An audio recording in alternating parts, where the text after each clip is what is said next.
Salam chers téléspectateurs, Leral TV, bienvenue sur votre émission High Tech. Leral High Tech, on va parler de tout ce qui est technologie. Si on parle de technologie, moi, ay jumtukaay yoo xamante ne daanaka yéen a ngi koy utiliser, maa ngi koy utiliser comme lan, comme ay téléphone portable, comme ay ordinateur, comme ay télévision, ay climatiseur, etc.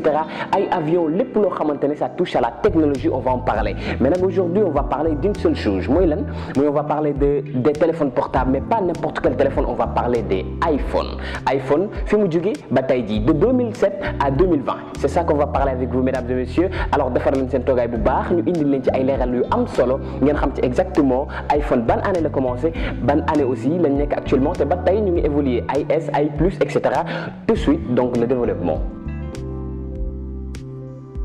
Alors, comme nous le disons, chers téléspectateurs, alors on va parler de quoi? On va parler de iPhone. iPhone quoi? iPhone fait l'indiquer depuis 2007, mesdames et messieurs. Chers téléspectateurs, depuis 2007, iPhone a commencé à gagner un téléphone. Maintenant, on a commencé à iPhone iPhone 2G. 2G, c'était, je peux dire, un Windows Phone parce que déjà tu prends une photo à deux parce que mémoire c'était 4 Go. Donc, on n'avait pas le choix parce que c'était aussi en 2007. Donc, il faut comprendre aussi. Donc actuellement on parle de quoi? D'une mémoire de 128 Go. 2009 ñu génnee seen iPhone bi ñuy woowee iPhone 3G ak 3GS. iPhone 3G ak 3GS donc mu nekkoon après iPhone 2G parce que dañ ko révolutionné. En plus c'est là ñu yokk mémoire bi nag bi ñu ko yokkee donc ñu xam ne déjà yam na c'est trop classe vraiment. Donc par rapport à cela ils ont révolutionné vraiment donc la technologie. En plus de cela ñu indi ci ay leeral yu bari d'ailleurs sax ci seen conférence de presse wala ay leneen ak leneen. Donc nee nañ iPhone c'est un téléphone vraiment demandé donc renommé international. Je pense qu'actuellement beaucoup d'entre nous ont iPhone mais exactement ils savent pas comment donc faire. Je vais juste brosser un peu après ñu génn ci iPhone 4. Donc iPhone 4 suñ ko waxee am na ñoo xamante ne déjà ils disent que iPhone 4 moo change design iPhone parce que déjà moo gën a tàcc moo gën a en plus cela am na vert recto verso mu nekk loo xamante ne daanaka dafa fragile trop mais dafa yem ci loxo avec l'application de Siri ci lañ commencé am Siri en version français et je rappelle Siri disponible na woon en version anglais mais ci 3G bi la léegi nag nekk ci benn période boo xamante ne daanaka on dit ouais la technologie avance et cetera ñoom it ñu avancé avec ça donc ak chargeur yoo xamante ne daanaka dafa dijji ñu utiliser iPhone yi xam nañ lu baax li may wax donc chargeur bu dijji mu nekk loo xamante ne daanaka dafa xaw a plat et vraiment je peux dire c'est un peu démodé par rapport aujourd'hui parce que tey on parle vraiment donc des chargeurs un peu minima comme Samsung ñu wax lan ay Bamba fépp wala et cetera mais là on va parler d'une seule chose vraiment donc boo xamante ne dafa remarquable ñu jóge foofu ñu jóge ci 4 dem ci 4S donc en 2010 ñu jóge ci lan ñu jóge ci 4S dem ci 5 donc 5 mu nekk iPhone boo xamante ne vraiment aussi on peut dire que ça a révolutionné le monde parce que les gens aussi faisant de la queue pour l'avoir. Et je vais vous dire parce que déjà man j'en connais des gens parce que personnellement de 2010 à 2013 man ci laa koy doog am te yaakaar naa ne donc c'est donc 2 ans jàlloon et déjà donc iPhone chaque année day gën a di génne ay téléphones yoo xamante ne day révolutionner le monde. Je vais pas entrer trop dans les détails juste pour vous faire comprendre que iPhone ay parcours yoo xamante ne daanaka yéen vous allez le comprendre mais tamit ay parcours yu extraordinaire la iPhone di am parce que de chaque année day génne ay téléphones yoo xamante ne daanaka c'est cool parce que 5 bi la ñuy wax iPhone 5 bi ak 5S dafa révolutionner parce que dafa am 5S ak 5C donc 5C moo bëri ay couleurs 5C moo bëri ay jaune bleu rouge et cetera ñu bëri di gis iPhone yi xam nañ ko aussi. am na aussi iPhone 6 boo xamante ne daanaka génn na en 2011 donc 2011 moo révolutionné lu bari parce que iPhone 6 aussi donc 2011 2012 iPhone 6 iPhone 6S parce que iPhone 6 en fait auparavant iPhone dafa tàccoon c'est vrai mais dafa carré woon dafa mel ni en fait forme carré la am et cetera mais là dañoo jàll ci loolu noonu indi boo xamante ne daanam dafa tàcc léegi boo gisee iPhone yi presque lépp noonu lañ mel à part bii génn te loolu bonus daal leen koy jox duma leen ko wax léegi noonu donc nag ñu dem ci loolu di dox ñu xam ne déjà iPhone dafa nekk téléphone boo xamante ne déjà c'est demandé. En plus c'est la téléphone boo xamante ne aussi donc ñëpp a ko soxla surtout S bi parce que S dafa ñëw révolutionner lu bari S dafa ñëw écran bi gën a yaatu pouce bi gën a rëy en plus c'est là donc cadrage bi ak ni ñu koy jëlee avec communication et cetera wifi bi gën a gaaw avec bien sûr avec la possibilité de se connecter avec 4G. Maintenant on parle de ça parce que auparavant c'était E après H après 3G 2G 3G là on parle de 4G et inchallah on parlera de 5G donc mu nekk loo xamante ne donc ay révolution la ndànk-ndànk te iPhone à chaque fois donc day jéem a adapté wu ci situation bi mu génnee S nag avec la disparition de Capitaine Jack. Déjà Capitaine Jack boo xamante ne daanaka ci kaw la nekkoon mais je rappelle iPhone 5 déjà donc Jack bi ci kaw la ci kaw la doon nekk ba 4 ba 3 mais à partir de 5 iPhone en fait Jack bi ci suuf la nekk donc mu nekk loo xamante ne aussi gars yi en fait plus de confort parce que déjà da ngay mbëkk fii wala et cetera nga dugal sa poche nga perdre lu bari à partir de iPhone 6S donc Jack bi dafa disparaître donc mu nekk comme ay en fait chargeur iPhone yi comme genre yooyu daal la Jack bi mel donc tu vas utiliser avec ces écouteurs là c'est trop sympa c'est vrai parce que dafa neex base bu bari lay joxe en plus cela mu nekk loo xamante ne c'est fiable et tout le monde vraiment on veut beneen bi aussi ñu dem ci iPhone 7 nag gars yi bu ñu koy wax déjà donc on parle de iPhone 7 waaw iPhone 7 et cetera parce que iPhone 7 ak iPhone 6 dafa xaw a nduroo tuuti mais juste que ak ay mémoire ak aussi yaatuwaay ak design bi parce que déjà pomme home bi dafa xaw a dugg bu baax a baax parce que avec iPhone 6 simple donc home bi dafay mel ni bouton mais à partir de 6S home bi dafay mel ni daal genre bouton boo xamante ne daanaka c'est vrai quand tu touches tu sauras que bouton la mais en fait dafa enfantré wu directement ci iPhone bi donc à partir de 7S donc mu nekk iPhone bu gën a rëy aussi donc par rapport à 6 mais design bi benn la même contenu en général sax 6 simple yi wala 7 simple yi ñooy gën a rëy mémoire que les plus ñu dem ci loolu ak ay photos yoo xamante ne daanaka cadrage bi c'est extraordinaire et quand on parle vraiment donc des portraits tey yi ñuy gis ay photos yoo xamante ne daanaka tu crois que cam moo ko filmé te alors que iPhone la donc mu nekk loo xamante ne daanaka les gens parlent d'ici et de là-bas mais après cela on va parler de quoi on va parler de iPhone 8 iPhone 8 déjà mu ñëw révolutionner lu bari déjà les gens disent ouais et cetera man am na iPhone yow am nga iPhone et cetera mais tey on parle de quoi on parle de 8 non iPhone de 2G à 8. En plus là on parle de 8+, j'abuse pas mesdames et messieurs on parle de 8+, après gars yi nag di ci xëccoo bu baax parce que xam nañ exactement lu tax iPhone à chaque année day essayer d'adapter à la situation pour essayer de sortir plus de téléphones parce que déjà c'est la tendance les gens ñoom dañuy rang am na ñoo xamante ne déjà ils passent la nuit là-bas dans les boutiques d'iPhone pour en chercher et je pense que donc mu nekk benn révolution bu extraordinaire te jack bi nekk ci mais avec écoute boo xamante ne machallah donc mu nekk loo xamante ne daanaka ñëpp dañ koy en fait rafetlu en plus cela personnellement tey jii je pense que S wala 8 mën nga ko amee à 250 000 donc je pense si j'abuse pas ñu dem ci nag ci X oui téléphone X nag déjà bu mu génnee nekk loo xamante ne daana tendance la les gens parlaient de gauche à droite ñi naan iPhone 10 c'est vrai parce que 9 c'est pas lié iPhone a sauté directement à X donc ñu koy woowee iPhone 10 aussi donc X après X Max mais X dafa ñëw ak beneen design.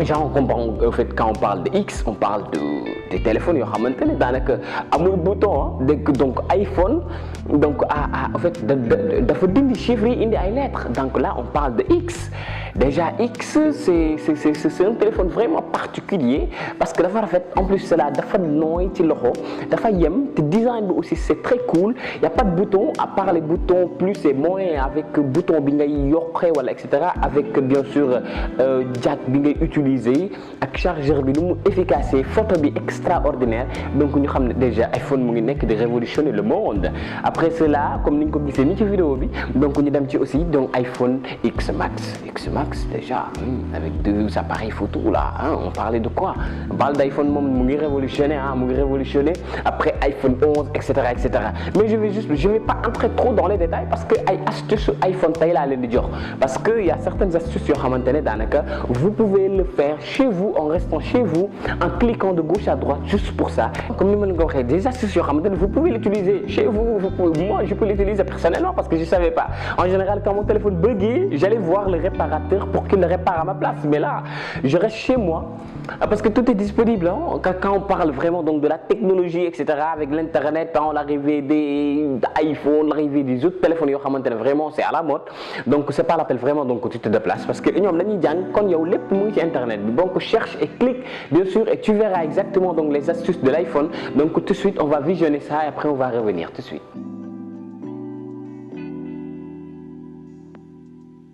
Si vous êtes de ceux qui ferment leurs onglets Safari une par une à chaque fois, cette astuce va vous plaire. Sachez qu'il existe deux possibilités pour les fermer tous d'un coup. La première, vous montez tout en haut pour faire apparaître la barre des onglets. vous cliquez dessus et vous maintenez votre doigt sur Annuler.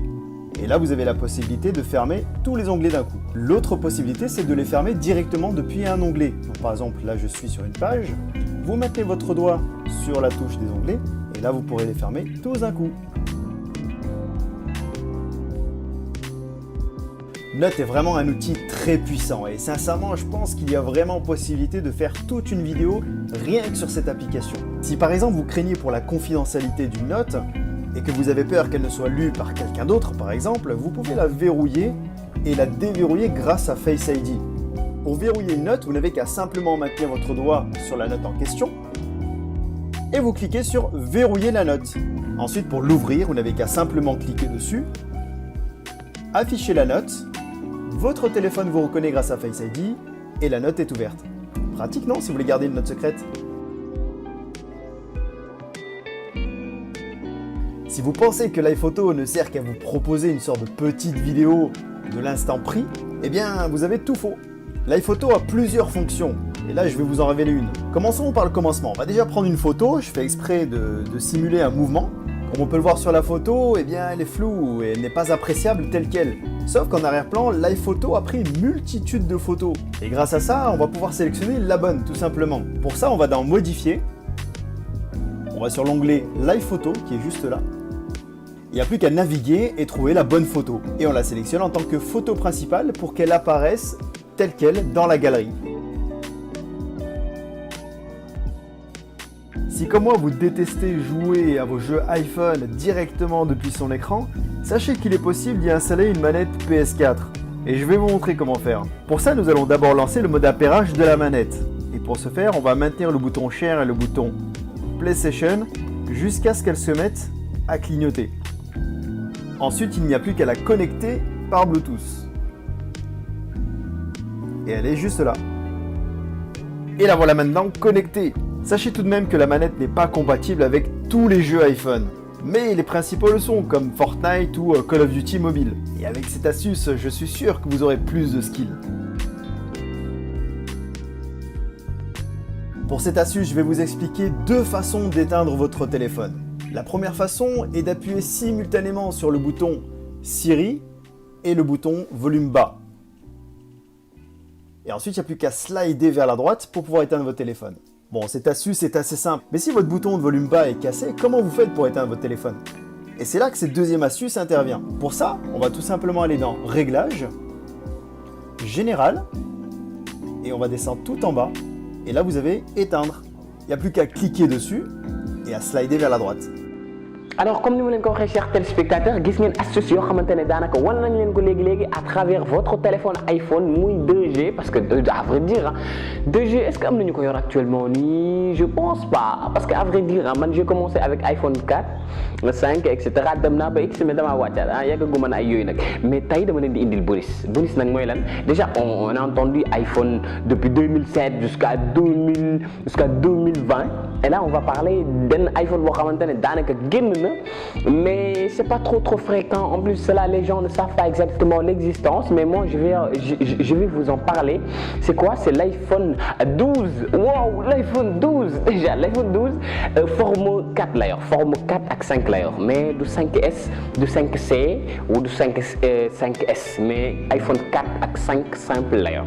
Donc c'est vrai avec design boo xamante ne daanaka bindewuñ ko pas comme les autres parce que avec beaucoup d'évolution te iPhone yokk na ci aussi wane na ci xarañtàngeem gu baax a baax te iPhone bi nga xamante ne daanaka c'est déjà disponible am ñoo xam ne commencé nañ ko am mais c'est pas trop fréquent du fii ci réew mi du feneen ci bitim réew donc loo xamante ne daanaka ay astuces yuñ ci yokk ak yeneen mais lu ci gën a yéeme mooy déjà normalement on devait lancer le 5G mais 5G nag dañ ko xaw a yéexal avec coronavirus on sait déjà ça nous a un peu perturbé. C'est pour cela donc lu bëri dafa freiné mais par contre iPhone dafa xalaatoon vraiment donc génne benn téléphone bu compatible ak 5G parce que 5G 4G gaaw na mais 5G c'est énorme hein? Donc il faut le dire 5G donc dafa adapté wu ak iPhone 12 te du 12 kese te am na iPhone aussi 13 mais je ne vais pas vous en parler aujourd'hui parce que su ma leen ko waxee vous croyez que c'est des imaginations mais vous allez le voir avec la technologie tout est possible donc ñu xool léegi iPhone 12 ñëwaat léegi.